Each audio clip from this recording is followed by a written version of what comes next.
नमस्कार, बाखबर में आपका स्वागत है। मैं हूं राघवेंद्र सिंह। बाखबर में आज हम बात करेंगे पर्यावरण के मुद्दे पर। दरअसल जब प्यास लगे तब कुआं खोदना चाहिए, ये पुरानी कहावत ज़रूर है, लेकिन जब गर्मी लगे तब पेड़ लगाने की बात करनी चाहिए। जब पानी का संकट आए तो फिर जल बचाने की बात होनी चाहिए। और यही कुछ लागू हो रहा है हमारे देश पर, और ख़ासतौर से मध्य प्रदेश और मध्य प्रदेश की राजधानी भोपाल में। और इस बीच में कुछ ऐसे लोग भी हैं जो इस तरह काम कर रहे हैं जैसे जब 50 डिग्री टेम्परेचर हो और ऐसे में कहीं ठंडी हवा का झोंका आ जाए।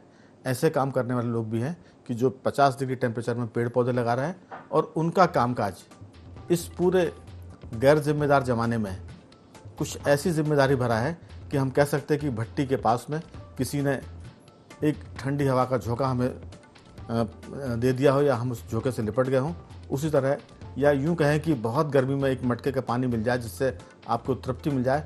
कुछ ऐसे लोग हैं जो काम कर रहे हैं। आज इस पूरी चर्चा में हम उनसे भी आपको रूबरू कराएंगे जो पर्यावरण की चिंता कर रहे हैं और खुद ही एकला चलो वन मैन आर्मी की तरह काम में जुटे हुए हैं। आज इस मुद्दे पर बात करने की वजह 45 से 50 डिग्री का टेम्परेचर और उस तापमान के बीच में पूरे देश में पेड़ लगाने की बातें भी बहुत हुई।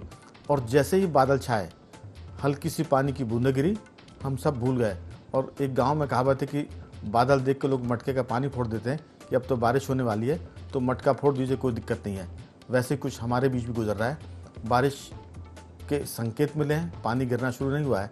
मानसून 15 जून को मध्य प्रदेश आता है, उसके भी विलम्ब से चलने की आहट आ रही है, और वो आहट हमारी चिंता को और बढ़ाती है।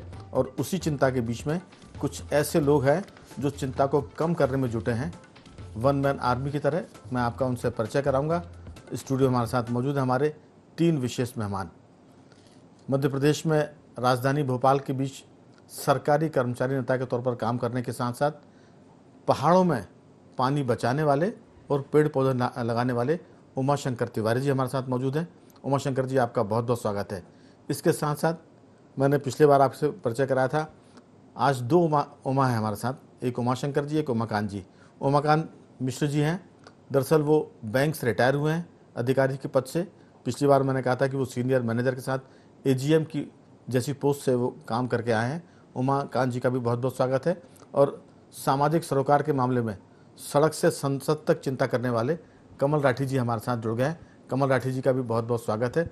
और फ़ोन लाइन पर हमारे साथ जुड़ेंगे हमारे वरिष्ठ पत्रकार साथी गौरव चतुर्वेदी जी। गौरव जी का भी बहुत बहुत स्वागत है। चर्चा की शुरुआत उमा जी, 2 उमा जी मेरे साथ हैं। उमा शंकर जी से करूं कि उमाकांत जी से? मेरी कोशिश है कि मैं उमा शंकर जी की तरफ जाऊं। उमा शंकर जी भोपाल की पहाड़ियों में पत्थरों को खोदकर अपने खुद के श्रम से मिट्टी डालते हैं, पेड़ पौधे लगाते हैं, और जब गर्मी से धरती तपती और आसमान से आग बरसती है तब वो खुद अपने पैसे खर्च करके टैंकर बुलवाते हैं, पानी डालते हैं और उनकी फेंसिंग करके उनको बचाते भी हैं। ऐसे उमा शंकर तिवारी से पूछेंगे कि ये जो गर्मी है, आपकी कोशिश से पता नहीं कम होती या ना होती हो, लेकिन भगवान जरूर सोचता होगा कि मैं इतनी आग बरसा रहा हूँ, और उसमें उमा शंकर तिवारी जी उसको कम करने की कोशिश करना। आपका स्वागत है। किस ढंग से देखते हैं हमारे भोपाल वासियों, मध्य प्रदेश वासियों की कोशिश? गर्मी में जब तपते हैं तो रोने लगते हैं, और जैसी बारिश होती है वैसी चादर तान के सो जाते। आपका इस मुद्दे पर क्या कहना है? चर्चा की वजह मैंने शुरू में बताई थी कि भोपाल में एक स्मार्ट सिटी बनी और लाखों पेड़ कट गए, 100 साल पुराने पेड़ कटे। उसके बाद उसके पहले बीआरटीएस रोड बना, उसमें हज़ारों पेड़ कट गए, बदले में हमें कोई पेड़ नहीं मिला। और इसके साथ अब एक अफवाह है, आशंका है, अटकल है कि भोपाल का शिवाजी नगर इलाका जो है, वहाँ करीब 22 से 29 हज़ार पेड़ों को काटने की बात हो रही है, और उसी के चलते पूरा भोपाल मध्य प्रदेश उद्वेलित है। एक वजह यह भी उसकी है कि गर्मी के मौसम में सरकार की तरफ से पेड़ काटने की खबरें अफवाह बन के बाजार में आई, और भोपाल के लोग छुई मुई की तरह हैं, उसको सुनकर एकदम से मुरझा गए और विरोध बहुत आ रहा है। कैलाश विजयवर्गीय जो नगरीय प्रशासन मंत्री, उनका कहना है कि ये सब अफवाह हैं, हम तो पेड़ लगाते हैं, काटते कहाँ हैं? आपकी राय? धन्यवाद सिंह साहब। जैसा कि आप हमेशा पर्यावरण को लेकर और शहर के और प्रदेश के विकास के मुद्दों को लेकर चर्चा करते रहे हैं, आज भी बहुत अच्छी चर्चा है। जो विषय है 29,000 पेड़ों को काटने का, जैसा कि समाचार पत्रों में जैसे ज्ञात हुआ, उसके बाद जो कोशिश हो सकती थी हम लोगों ने प्रारंभ कर दी, और वो कोशिश इसलिए ज़रूरी है कि जो पेड़ लगभग 60 साल 70 साल 80 साल में बड़े हुए हैं और जो शहर में पर्यावरण को बहुत बड़ी भूमिका अदा करते हुए लोगों को जीवन दान दे रहे हैं, उन पेड़ों को एकदम काट दिया जाएगा। और केवल इसलिए काट दिया जाएगा कि हमारे माननीय विधायकगण, माननीय मंत्रीगण और हमारे अधिकारीगण और हमारे कर्मचारियों के लिए वहाँ आवास बनाए जाने की एक योजना 2300 करोड़ से अधिक की आ रही है। और उसमें लगभग 2297 मकान जो बने हुए हैं कर्मचारियों के, अधिकारियों के, ये तोड़कर फिर यहाँ पे ये बनाया जाएगा। और इसके अलावा इसमें पेड़ों की जो आ रही है गिनती वो 29,000 है, उससे ज़्यादा भी हो सकते हैं क्योंकि सरकारी आंकड़ा ये निकल के आया है। हो सकता है वो 40,000 पेड़ होंगे क्योंकि बहुत ज़्यादा पेड़ों की ये हरा भरा भोपाल जो कहा कहते हैं हम, तो मेरे को लग रहा है ये संख्या ज़्यादा है। और अगर एक पेड़ भी है तो भी क्यों काटें जब हमारे माननीय विधायकगण के लिए पहले से ही आवास हैं। अगर बी टाइप के आवास की बात करें जिसमें हमारे मंत्री जी रहते हैं तो 71 हैं पहले से ही, और हमारे जो मंत्रीगण हैं वो 34 हैं। और अगर हम बात करें हमारे विधायकगण की तो 230 विधायक हैं हमारे, और 631 पहले ही आवास हैं ई और डी टाइप के जो बने हुए हैं। और कर्मचारियों के लिए आवास बने हुए हैं, कई जगह अभी अलॉट भी नहीं हुए। लेकिन पेड़ों को टारगेट करते हुए, पेड़ों को मुद्दा जो बनाते हुए और ये विकास किया जाएगा, ये भोपाल वासियों को बिल्कुल मंजूर नहीं होना चाहिए। और इसको लेकर हम लोग अपना विरोध प्रदर्शन कर रहे हैं। जैसा कि आज हमारे माननीय विजयवर्गीय साहब ने बोला, ये अफवाह है, और ये अफवाह बोले वो लोग फैला रहे हैं जो शायद मीडिया में अपना नाम छपवाना चाहते हैं। तो ऐसा कुछ भी नहीं, हम तो पेड़ बचाना चाहते हैं। और ये अफवाह है तो बहुत अच्छी बात है, मैं तो स्वागत करता हूँ नगरीय प्रशासन मंत्री जी का कि ये अफवाह ही निकले, और भोपाल वासियों के लिए ये अफवाह खुशी दे के जाएगी। कभी कभी अफवाहें भी खुशी दे जाती हैं, तो उसी रूप में मैं ये देखना चाहता हूँ कि ये अफवाह ही निकले। और माननीय हमारे जैसे कि हमारे मुख्यमंत्री जी हैं वो भी बोल रहे हैं, अभी इस बार उन्होंने 5 जून को घोषणा करी थी यहीं छोटे तालाब पे जब वो गए थे कि 5.5 करोड़ हम पेड़ लगाएंगे। एक पेड़ जब लगाएंगे उसे बड़ा होने में काफ़ी समय लगेगा, 50-60 साल जब हो जाएगा तब वो जो आज 29,000 पेड़ है उसकी शक्ल में आ पाएगा। तो हम लगे हुए पेड़ों को क्यों नष्ट करें, इस तरफ सरकार को सोचना चाहिए। और एक भोपाल का यही एरिया नहीं, प्रदेश के हर क्षेत्र में जहां सरकार अंधाधुंध पेड़ काट रही है उन पेड़ों को काटने से बचाना चाहिए। क्योंकि प्रदेश की जनता ने जो अभी भुगता है, इस साल गर्मी में सब हाहाकार मच गई, और जब 46-47 डिग्री भोपाल में लोगों का तापमान है, एसी में मुश्किल हो गया और गाड़ियों में चलना मुश्किल हो गया, सड़क पे चलना मुश्किल हो गया। तो उस गर्मी को लेकर सारे जगह व्हाट्सएप पे यही संदेश चल रहा है, सांसें हो रही हैं कम, पेड़ बचाएं हम। तो ये पेड़ बचाने के लिए ही हम लोग आगे आ रहे हैं, और भोपाल के जन जन को इसके आगे आना पड़ेगा, और जन जन का आंदोलन, ये जन आंदोलन बनाते हुए हमें पेड़ों की रक्षा करना होगी। भोपाल के ये 29,000 पेड़ जो कट रहे हैं इसको तो रोकना ही है। अभी कोलार पे भी जो रोड बना दी है उसमें बीच में काफ़ी मार्ग में जगह है, वहाँ भी पेड़ लगाए जाएँ, और बड़े बड़े पेड़ लगाए जाएँ, और हवा के लिए अच्छे छायादार फलदार बड़े वृक्ष लगाए जाएं, जैसे नीम, पीपल, आम, बरगद जैसे वृक्ष लगाएंगे तो जनता को शायद आने वाले 10 साल में अब सुकून मिल पाएगा। क्योंकि ये बहुत बड़ा नुकसान BRTS के नाम पे, मेट्रो के नाम पे, हमारा अन्य प्रोजेक्ट जो आ रहे हैं, सड़कें बन रही हैं, इनके नाम पर बहुत पेड़ उजाड़ चुके हैं। तो अब पेड़ों को ना उजाड़ें, माननीय मुख्यमंत्री जी इस तरफ जरूर सोचेंगे। एक चीज़ और अभी उभर के आज मिली है सुनने को कि ट्रांसप्लांट करेंगे, कहीं सक्सेस नहीं होगा अगर एक पेड़ का भी ट्रांसप्लांट करते हैं। अगर वो 50 फीट का है तो उसको जब ट्रांसप्लांट की बात होती है तो आधा तो वैसे ही काट दिया जाता है, उसे उसका ठूंठ बढ़ता है, वो भी जिंदा रहने की संभावना नहीं है। पिछले बार जब मेट्रो जो BRTS बन रहा था उस समय जो ट्रांसप्लांट हुए थे वो पेड़ आज एक भी जिंदा नहीं है। ये आपके चैनल से मैं कह देना चाहता हूँ, हमारे जिम्मेदार जो हमारे नेता हैं, हमारे मुख्यमंत्री जी हैं, नगरीय प्रशासन मंत्री जी हैं और जिम्मेदार अधिकारी हैं कि ट्रांसप्लांट के चक्कर में ना पड़े, शहर को बर्बाद ना करें। यही हमारा ये कहना है, और शहर की जनता को भी 14 जून को जरूर शामिल होना है इसमें। बिल्कुल। अब मैं दूसरे उमाकांत जी की तरफ आ रहा हूँ, उमाशंकर जी के बाद उमाकांत जी की तरफ। उमाकांत जी, दरअसल लोग पेड़ों के और झीलों के दुश्मन क्यों हो रहे हैं, और ख़ासतौर से वो जो जिनके पास जिम्मा है पेड़ों को बचाने का। सरकारी तंत्र पेड़ काटने में लगा हुआ है, सरकारी तंत्र झीलों को भरने में लगा हुआ है। अगर झीलें भरी जा रही हैं किसी तरह से तो उसकी अनदेखी कर रहा है। भोपाल झीलों का शहर है, भोपाल पहाड़ियों का शहर है, और भोपाल एक तरह से जंगलों का यानी पर्वतों को के साथ साथ पेड़ पौधों का शहर है।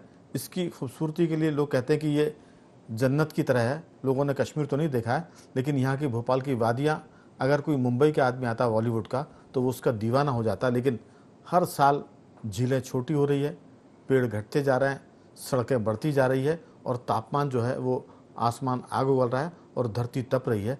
आपका इस पूरे मामले में कि धरती का बुखार बढ़ रहा है, उसके जल स्रोत सूख रहे हैं, वो सारी चीज़ें आपकी चिंता का विषय रही है। और एक और आपकी जो चिंता है कि वाटर हार्वेस्टिंग, उस पर भी आपकी बात जरूर आए। देखिए राघवेंद्र जी, जिस देश में आज़ादी के 65-70 साल बाद किसी प्रधानमंत्री को ये बताना पड़े कि स्वच्छता क्या होती है, लोटा संस्कृति से कैसा बचा जाए, उसके लिए उसको अभियान चलाना पड़े, तो आप इस मामले को लेकर लोग कितना सीरियस होंगे इसका अंदाज़ा आप लगा सकते हैं। हमको जो सीरियसनेस दिखाई देती है सरकारी महकमे में, वो सिर्फ कागज़ों पर है। उमाशंकर जी इतनी तफसील से बता रहे थे, आप उस आदमी की तकलीफ को महसूस करिए। अभी हम भोपाल की बात कर लें, नॉर्थ और साउथ भोपाल के जो इस इलाके की हम बात करें, स्मार्ट सिटी के नाम पर हजारों पेड़ काटे गए हैं। और ऐसे परिवार जिन्होंने अपने घरों में बड़े बड़े दरख्त लगाए थे, फलदार दरख्त लगाए थे, सालों जाकर उन दरख्तों को वो उनके नीचे बैठते रहे। लोग भोपाल की फिजाओं में ये बात भी गूंजती है कि स्मार्ट सिटी और जो नॉर्थ का इलाका है, जहां मन कई एजेंसीज ने बड़े बड़े शॉपिंग मॉल वगैरह बनाए, वो सक्सेस नहीं हुए। लोग यहां तक कहते हैं कि ये लोगों की हाय है जिनको वहां से विस्थापित किया गया और विकास के नाम पर वहां के बड़े बड़े बिल्कुल जिंदा पेड़ काटे गए। और ये सच्चाई भी है। देखिए, विकास में बलि तो चढ़ती है, लेकिन योजनाओं में कहीं इतनी गुंजाइश हमेशा होनी चाहिए कि आप योजना को ऐसा बनाएं। पेड़ कोई एक दिन में तैयार नहीं होता। राघवेंद्र जी, आप ये समझ लीजिए कि जो पेड़ लगाता है, सरकारी महकमे में जो विकास के नाम पर पेड़ काट भी रहा है, वो शायद उसका दर्द महसूस नहीं करे, लेकिन पहली सरकारी योजना जब बनी गई होगी और जिसने उसको पेड़ को लगाया होगा, उस सरकारी आदमी के दिल से भी अगर आप पूछेंगे तो उसका दिल बताएगा कि पेड़ को लगाने, पालने और बड़ा करने तक का सफर बहुत लंबा होता है। उमाशंकर जी बिल्कुल सही कह रहे थे। 70 साल 80 साल का पेड़, उसको आप एक योजना आपने बनाई और सिरे से काट दिया। 29,000 36,000 पेड़, इसका मतलब समझते हैं आप? अभी आपने कोलार के नाम पर काट दिए, अभी आप एक तिरलंगा से रोड बना रहे हैं, उसके नाम पर पेड़ों को चिन्हित किया गया है। पेड़ों को जब चिन्हित करते हैं, उस पर नंबर डालते हैं, तो उस आदमी से पूछिए जो रोज देखता है कि इस पे नंबर डल गया और इस पेड़ के कटने का नंबर आ रहा है, बिल्कुल, तो उसके दिल पर क्या गुजरती होगी।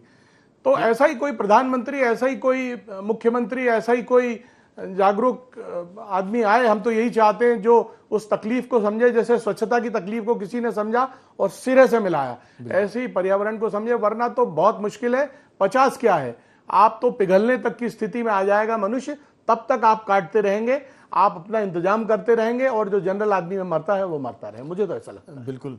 हमारे साथ सुयश कुलशेष जी भी हैं। सुयश कुलशेष जी, दरअसल पेड़ों के बारे में तो हमारे यहाँ कहा जाता है कि उनमें भी आत्मा होती है और भले ही वो बोल नहीं पाते, लेकिन वो अपने एक्ट से महसूस कराते हैं। एक गांव भी ऐसा है इस देश में कि जहां पेड़ों को काटने के पहले लोग जाते हैं। अगर बहुत ज़रूरी होता है कि पेड़ काटा जाए, तब वो पूरा गांव उस पेड़ के पास जाता है और उसको भला बुरा बोलता है, यानी उसको एक तरह से अशोभनीय बातें करता है, उसको गाली देता है। और उसके 8 दिन बाद वो पेड़ सूखना शुरू हो जाता है। तो पेड़ में इतनी संवेदनशीलता है, उसमें प्राण है। जब आप उसको काटते हैं तो उसके भी आंसू निकलते होंगे, चीखें निकलती होंगी, बशर्ते अलग बात है कि हम उसको सुन नहीं पाते और समझ नहीं पाते। लेकिन इसमें कोई शक नहीं, अगर आप पेड़ काटेंगे तो उनकी बददुआओं से आप फिर आबाद तो नहीं हो सकते। भले ही आप सड़कें बना लें, आप मकान बना लें, लेकिन मकान में रहने वाले लोग, मुझे नहीं लगता कि वो चैन से सो पाएंगे या वो ठीक से रह पाएंगे, क्योंकि इतिहास तो यही बताता है कि पेड़ों में भी जान होती है। अगर आप उनको काटेंगे तो उनकी बददुआएं रहेंगी। आप कुलशेष जी बहुत लंबे समय से स्वास्थ्य के क्षेत्र में काम कर रहे हैं, समाज सेवा कर रहे हैं। इस पूरे मामले में भोपाल को हरियाली की तरफ ले जाने और पेड़ काटने से बचने के लिए आपके दिमाग में क्या कुछ चल रहा है, हमसे साझा करें। बहुत धन्यवाद राघव जी। निश्चित रूप से भोपाल एक ताल तलैयों और शील शिकरियों का शहर माना जाता रहा है और यहाँ की आबो हवा में हम लोग पले बड़े हैं। हम लोगों ने यहाँ की एक एक हवा को अपने जीवन के हर पल पल को महसूस किया है। मैं आपको ये बताना चाहता हूँ, लगभग 15-20 साल पहले भोपाल में ये स्थिति थी कि गर्मी के दिनों में भी हम लोग जब छत पे सोते थे तो रजाई ओढ़नी पड़ती थी। सही।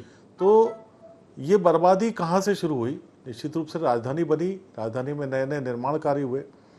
मैं ये बताना चाहता हूँ कि मैं प्रैक्टिसिंग टाउन प्लानर हूँ और भोपाल में जो भी विकास कार्य बड़े स्तर पर शासन स्तर पर किए गए हैं, उनमें विकास कार्य की योजना बनाने से पूर्व में कभी भी यहाँ के बाशिंदों से, यहाँ के रहवासियों से कभी भी उसमें सहमति नहीं ली गई। जैसे स्मार्ट सिटी के जब कंसेप्ट तैयार हुआ था उस समय भी मैं आपको यही रोक रहा हूँ, जी सहमति नहीं ली गई, उसकी वजह क्या है? उसकी वजह यह रहती है कि उसका प्रॉपर ये तरीका है कि किसी भी प्लान को बनाने से पहले वहाँ का जो शहर है उसके रहवासियों से आपको इसमें सुझाव आमंत्रित करना चाहिए।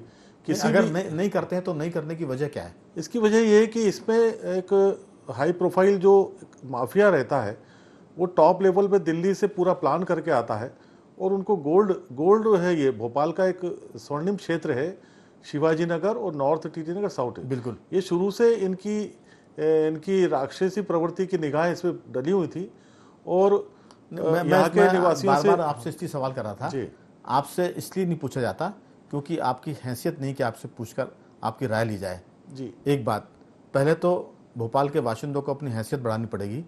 मैं अगर उसको ये कहूँ कि भोपाल के बाशिंदे अपनी ताकत नहीं बता पाए कि अगर आप हमसे पूछकर काम नहीं करेंगे भोपाल के हित में तो हम वो काम को होने नहीं देंगे। मैं इसका इंदौर का उदाहरण दूंगा। हमारे साथ मध्य प्रदेश के वरिष्ठ पत्रकार गौरव चतुर्वेदी जी टेलीफोन लाइन पर हैं। वो भोपाल भी रहते हैं, इंदौर भी रहते हैं। आपको थोड़ा सा मैं बीच में रुकूंगा, गौरव जी से भी पूछूंगा।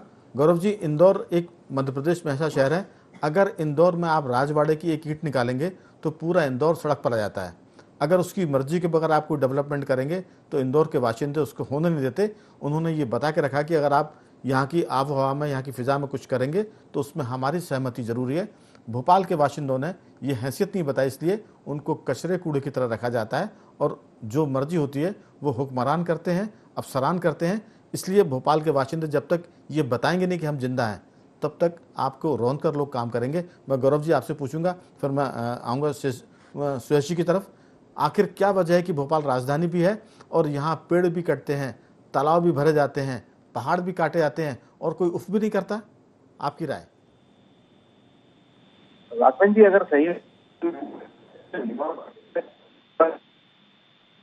पता था कि वो विरोध की प्रवृत्ति के साथ में जीता था, अगर उसके मर्जी के खिलाफ कोई काम होता था तो वो उसके खिलाफ आवाज उठाता था। मैं एक उदाहरण के तौर पर आपको बता रहा हूँ, इंदौर में डिस्ट्रिक्ट कोर्ट बन रही है जो एक तालाब को कर जा रही थी और जबरदस्त विरोध किया, वकील किया, लेकिन आपकी आवाज ठीक से नहीं आ पा रही। लेकिन सरकार उस तालाब को जी, तालाब पर कोर्ट बनाने का पीछे कर दिया, लेकिन जो तालाब का ट्रैचमेंट एरिया था, जो कैचमेंट एरिया है, चुका। एक समय था जब इंदौर में विरोध की आवाज सुना जाता था, लेकिन आज वर्तमान में पूरे मध्य प्रदेश में या देश की बात करें तो हम विकास के मामले में लेकर के कोई भी सरकारें आम जनता की बात को सुनने तैयार नहीं होती और इसका एक नतीजा है कि जो भोपाल में 19,000 पेड़ काटकर डेंसिफिकेशन योजना लाई जा रही है, वो एक सबसे बड़ा उदाहरण है आपके। बिल्कुल मैं लौटूंगा। असल में आवाज़ में थोड़ा सा गतिरोध पैदा हो रहा। मैं जैसे ही आप नेटवर्क में आएंगे, मुझे मालूम है कि आप इंदौर से भोपाल के बीच यात्रा में हैं, हम आपसे दोबारा बात करेंगे। आप बंधनी टेलीफोन लाइन पर हमारे साथ। सुयश जी अपनी बात पूरी करें जल्दी से, फिर मैं राठी जी की तरफ आऊंगा। पीछे मुख्य कारण ये है कि भोपाल के प्रति कोई ऐसा अटैचमेंट नहीं है कि मैं भोपाल को प्यार करता हूँ, जैसे और भी शहरों में रहता है।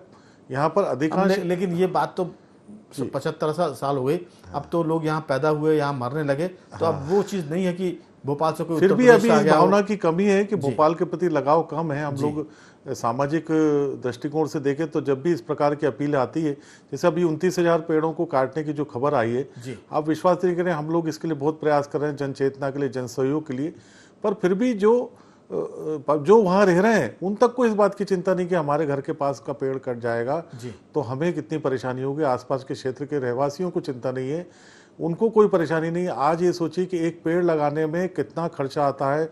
एक आदमी पेड़ नहीं लगाना चाहता, उसके बजाय हॉस्पिटल में जाके ऑक्सीनेटर का यूज करना। सुरेश जी, खर्च की बात भी नहीं है। आप 1 करोड़ रुपए खर्च कर दीजिए, लेकिन किसी एक पेड़ को आप लगा के कल उसमें फल नहीं ला सकते। नहीं कर सकते जी। तो उसमें एक समय लगेगा। सवाल खर्च करने का नहीं है, सवाल ये कि आपको जितनी शिद्दत से आप पेड़ पौधों को पालते हैं, अगर वो कट रहे हैं आपके सामने तो फिर आप बहुत पत्थर दे लें और फिर आप में इंसानियत ना तो आप में बची है ना काटने वाले में बची है। मैं लौटूंगा आपके पास। राठी जी, दरअसल सारा मामला इस बात का है कि भोपाल शहर है कि नहीं है। हमारे संपादक हुआ करते थे स्वर्गीय मदन मोहन जोशी, वो कहते थे कि ये शहर नहीं, ये शिविर है।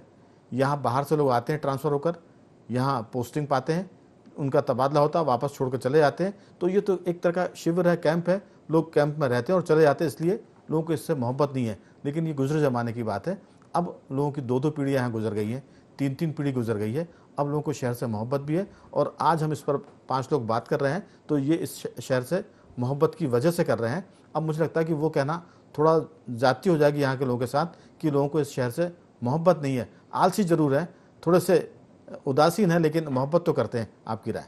नहीं, देखिए, मैं 2 चीज़ें कहना चाहूँगा कि भोपाल की सबसे बड़ी खूबसूरती ये थी कि उसका जो बड़ा तालाब और छोटा तालाब और उसके साथ बड़े तालाब का 17 लाख पेड़ का लगना, ये पूरे पुराने भोपाल क्षेत्र को, अपने आप को एक टेम्परेचर को मेंटेन करते हुए क्लाइमेट से लड़ाई लड़ता था। नए भोपाल क्षेत्र में ये चंदनपुरा, शिवाजी नगर, साउथ टीटी नगर, नॉर्थ टीटी नगर, ये जो पूरे क्षेत्र थे, यहाँ की जो हरियाली थी वो इस क्षेत्र को बैलेंस करती थी। आज हम विकास के नाम से कमलापति स्टेशन पे, कोलार के रोड के निर्माण पे, मेट्रो के निर्माण पे, स्मार्ट सिटी के निर्माण पे बहुतायत संख्या में पेड़ काटा। ये 29,000 पेड़ काटने की जो बात आती है, 2015 में भी इस क्षेत्र को स्मार्ट सिटी के लिए भारत सरकार से मंजूरी मिल चुकी थी। जनता ने विरोध किया। तत्कालीन मुख्यमंत्री शिवराज जी, जो आज हमारे कृषि मंत्री भी हैं, उनने जनता की बात को संज्ञान लेते हुए इस प्रोजेक्ट को वहाँ से हटवाया। कठिनाई हुई क्योंकि दिल्ली से अप्रूवल हो चुका था, तो उन्होंने लेकिन हटवाया। हटाने के बाद देखिए, सरकार एनवायरनमेंट क्लियरेंस देती है। उस क्लियरेंस में लिखा था कि पेड़ स्मार्ट सिटी क्षेत्र में पेड़ बनते कोशिश काटे नहीं जाएंगे। अगर काटने की आवश्यकता हुई तो ट्रांसप्लांट का प्रयास किया जाएगा। वो भी ना होने की स्थिति में ही पेड़ को काटा जाएगा। वहाँ कौन सी प्रजाति के पेड़ लगाए जाएंगे, ये भी स्पष्ट निर्देश, आदेश, मतलब अगर आज अवेलना में चले जाएं तो वो स्मार्ट सिटी के प्रोजेक्ट का पर्यावरणीय अनुमति रद्द हो जाएगी जी। तो उसमें लिखा है कौन सी प्रजाति के पेड़ लगाना है। लेकिन सरकार के अफसर, इन्हें तो अफसर में कुछ भी नहीं मिला। एक नया तरीका निकाला उन्होंने, पेड़ काटने का कोई तरीका नहीं, उन्होंने पेड़ सुखाना चालू कर दिया। पेड़ की जड़ में कोई एसिड केमिकल डाल देते हैं, पेड़ सूख जाता है। आज 50 साल 60 साल से वहाँ पेड़ खड़े थे, उसको सुखा दिया, सूखने के बाद काट दिया। अब वो कोई पूछेगा तो कह देंगे साहब वो तो सूख गया था। मतलब यहाँ तक आप सोचिए। मैं एक छोटी सी बात इसलिए कहना चाह रहा हूँ कि स्मार्ट सिटी के नक्शे में जो क्षेत्र ग्रीन रखने के लिए छोड़े गए थे, चिन्हित क्षेत्र, नक्शे में अप्रूव्ड लैंड यूज भी उसका वो कि ग्रीन रहेगा, उसमें अगर 10 पेड़ भी बच रहे थे तो स्मार्ट सिटी और नगर निगम को गंवारा सही नहीं गंवारा लगा। ये दुश्मनी है। उनने वो 10 पेड़ सुखाए, उसके बाद वहां नए 10 पाम के पेड़ लगा दिए। ये पर्यावरण के साथ अपराध है, ये दुश्मनी है और ये हम लोगों की लापरवाही है, भोपाल के लोगों की, कि ऐसा लोग कर रहे हैं और करने के बाद भी वो करते जा रहे हैं। अगर वो नहीं रुक रहे हैं तो ये इसी पर तो हम बात कर रहे हैं कि इंदौर की तरह भोपाल के लोगों ने अपनी वो हैसियत नहीं बनाई कि भोपाल के हित अहित में अगर कोई फैसले हो रहे हैं तो उसमें भोपाल के लोगों की भागीदारी हो, चाहे वो यहाँ का मेयर हो, यहाँ का पार्षद हो, या यहाँ के NGOs या आम संगठन, व्यापारी संगठन, समाज सेवी संगठन, सब मिलकर शहर बनता है।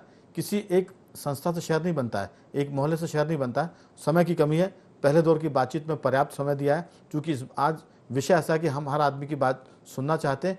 अब मेरी सबसे गुजारिश है कि सब 1-1 मिनट में अगर अपनी बात पूरी करेंगे तो भी हम अपनी समय सीमा से 2-3 मिनट ऊपर निकल जाएंगे। उमाशंकर जी, आपकी छोटी सी राय कि पेड़ों को बचाने के लिए, भोपाल को बचाने के लिए आप क्या सोचते हैं, क्या प्लान है? फिर मैं जल्दी से आगे बढ़ूंगा। पेड़ों को बचाने के लिए भोपाल के नागरिकों से निवेदन है, 14 जून को नूतन कॉलेज के सामने सारे भोपाल के लोग इकट्ठे हो जाएं और 29,000 पेड़ों की जगह लोग दिखा दें कि भोपाल में लाखों लोग एक जगह इकट्ठे होंगे तो निश्चित रूप से आपकी आवाज़ जाएगी और ये प्रोजेक्ट कहीं भी सफल नहीं होगा। और इसके लिए 29,000 तो बचाएं और 1 लाख पेड़ लगाने की बात भी करें। बिल्कुल बिल्कुल काउंटर होगा।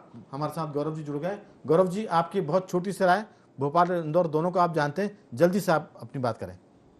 इसे भोपाल में ये पेड़ तो ना काटे जाए, लेकिन पूरे मध्य प्रदेश में एक माइक्रो प्लानिंग के साथ वृक्षारोपण भी किया जाए और जो शहरों का जो अनियंत्रित विकास हो रहा है उसको नियंत्रित किया जाए, उसको पूर्ण रूप से रोक दिया जाए। और उसके बाद वहां पर जो हाइट बढ़ाने की बात आ रही है लंबे समय से, वो FAR देने की बात की जाए। बिल्कुल उमाशंकर जी, उमाकांत जी, दरअसल पेड़ तो लगाए जाएं लेकिन बड़े पेड़ लगाए जाएं। छोटे पेड़ लगाने में कागज़ पर तो आते हैं लेकिन वो सूख जाते हैं। अगर 4-5 साल के पौधे लोग लगाएंगे तो वो पर्यावरण के लिए भी हितकारी होगा और उसको हम बचा भी पाएंगे। आपकी राय? राघवेंद्र जी, देखिए, हर्ब्स और श्रब्स की बात होती है तो जो पेड़ लंबे समय तक चलता है, जो लंबे समय तक हमको फायदा देता है, पर्यावरण से बचाता है, उसी तरह के पेड़ लगाना चाहिए। एक बात आप कह रहे थे कि भोपाल में शिविर के रूप में इसको जाना जाता था। सच है, भोपाल सेटलर्स का शहर है, मगर अब उस श्रेणी में भोपाल नहीं आता। एक अपील मैं और हम करना चाहेंगे अपने दर्शकों से जरूर कि भोपाल को आप सरकार के भरोसे मत छोड़िए, आप खुद ध्यान दीजिए शहर का। आप यहाँ के बाशिंदे अगर हैं तो आपको सोचना पड़ेगा। वाटर हार्वेस्टिंग के लिए हर मकान में हर रहवासी को कोशिश करनी चाहिए। बहुत साधारण रूप से इसको किया जा सकता है, इसको जरूर करें, वरना वाटर लेवल जो गिर रहा है वो आपके लिए एक दिन काल का रास्ता बनने वाला है। कुलशेष जी जल्दी से। करता हूँ, भोपाल में हम सनातन धर्म में भी ये मानते हैं कि पेड़ देवतुल्य होते हैं, तो कम से कम एक परिवार, लगभग 5 लाख परिवार भोपाल में रहते हैं, अगर एक परिवार एक पेड़ लगाएगा तो भोपाल की रंगत ही बदली जाएगी। अतः मेरा भोपाल के सभी परिवारों से निवेदन है कि कम से कम एक पेड़ इस बारिश में जरूर लगाएं और उसको पालें। और पेड़ छोटा ना हो, बड़ा पेड़ हो। नीम, बरगद और पीपल को, बरगद पीपल का जरूर लगाएं, क्योंकि इन पेड़ों को हम लोगों ने देवतुल्य माना गया है। हमारे पूजा पाठ में देवतुल्य वृक्ष आंवला नक्श। राठी जी आपकी राय? नहीं, बिल्कुल। मैं तो ये देख रहा हूँ कि आश्चर्यचकित है कि सरकारें कैसे काम करती हैं। तो भारत की सरकार ने यहाँ तक बना दिया कि कौन से प्रदेश में कौन सी जगह कौन सी प्रजाति का पेड़ लगना है, मतलब ये तक यहाँ के एक्सपर्ट्स को नहीं मालूम। तो लोकल प्रजाति के पेड़, जो भी आपको क्षेत्रीय प्रजाति हो, कोई बाहरी विदेशी पेड़ मत लाइए, क्षेत्रीय प्रजाति के पेड़ लगाइए, अपने आसपास में लगाइए, जिससे आप सुबह जल चढ़ा सकें और उस पेड़ को बड़ा भी कर सकें। तो भोपाल झीलों का शहर है, यहाँ की झीलों को बचाइए। पहाड़ों का शहर है, पहाड़ों को बचाइए और पेड़ पौधे लगाइए। मैं सिर्फ इतना कहूँ कि वन विभाग, नगर निगम वो वार्ड के बजाय मोहल्लेवार योजना बनाए और हर मोहल्ले में एक ऐसी टीम बनाए जो पेड़ पौधों के लगाने के साथ उनको बचाने का काम भी करे। आखिरी में गुलजार साहब का एक शेर है कि हम शहरों का, कुल मिलाकर शहरों का सन्नाटा ये बता रहा है कि हमने कुदरत को नाराज़ बहुत किया है। तो हम कुदरत को लगातार नाराज़ करते जा रहे हैं और आने वाले दिनों में वो हमारी जान पर बनाएगी, ये संकेत प्रकृति दे रही है। और नहीं जागे तो बहुत जल्दी भोपाल का भी तापमान 50 के आसपास होगा और देश उबलना शुरू कर देगा गर्मी के मारे। आज हमने इस पर बात की है कि जब प्यास लगे तब पानी खोदो, ये बात सरकार भी करती है और इस मामले में हमारे जो जागरूक हैं नागरिक वो भी पिछड़ गए हैं। वो जब प्यास लगती तब पानी की बात करते, गर्मी पड़ती तब पेड़ लगाने की बात करते। उम्मीद करते हैं कि कल से वो इस अभियान में जुटेंगे और बारिश जो आ रही है उसमें खूब पेड़ लगाएंगे और उनको बचाएंगे भी। चारों मेहमानों का मैं धन्यवाद करूंगा जो स्टूडियो में है, फ़ोन पर हमारे साथी गौरव जी, उनका भी साधुवाद, कुलशेष जी का साधुवाद, उमाकांत जी आपका धन्यवाद, उमा शंकर जी आपका साधुवाद और राठी जी आपका भी बहुत बहुत धन्यवाद कि आपने चर्चा में हिस्सा लिया। तो बखबर में आज सिर्फ इतना ही। बने रहिए हमारे साथ और देखते रहिए IND24।